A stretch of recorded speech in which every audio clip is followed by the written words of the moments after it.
In today's video, I'm going to teach you how to add language on Google Drive. If you want your Drive interface to appear in a different language, the change actually happens through your Google account, and Drive picks it up automatically. I'll walk you through it step by step so you can switch quickly and confidently. Start by opening your web browser and going to Google.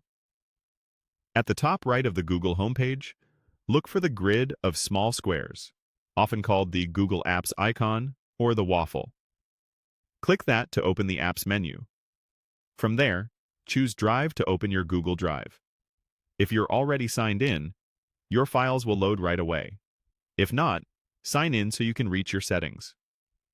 Once you're in Drive, move to the top right corner and click the gear icon. That's the shortcut to all of your Drive settings.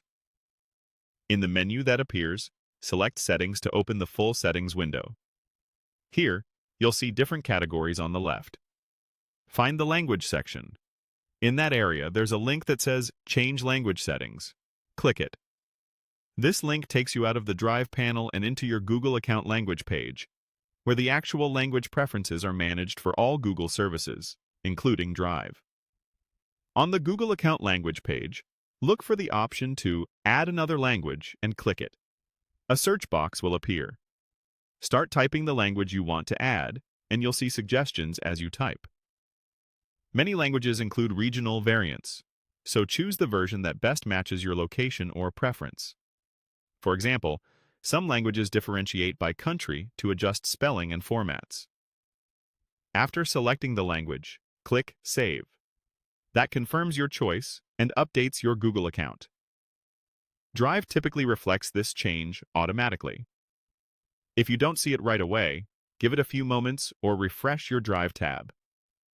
The interface elements, menus, buttons, and settings should now appear in the language you added. A couple of helpful notes as you finish up. This setting applies across your Google account, so other Google services may also display in the new language. If you frequently work with documents in multiple languages, adding another language can also improve suggestions and display consistency. And remember, you can return to the same language page anytime to adjust your preferences. That's it. You opened Drive, reached the settings, followed the link to your Google account language page, added your preferred language, and saved the change. Thanks for watching, and enjoy using Google Drive in the language that fits you best.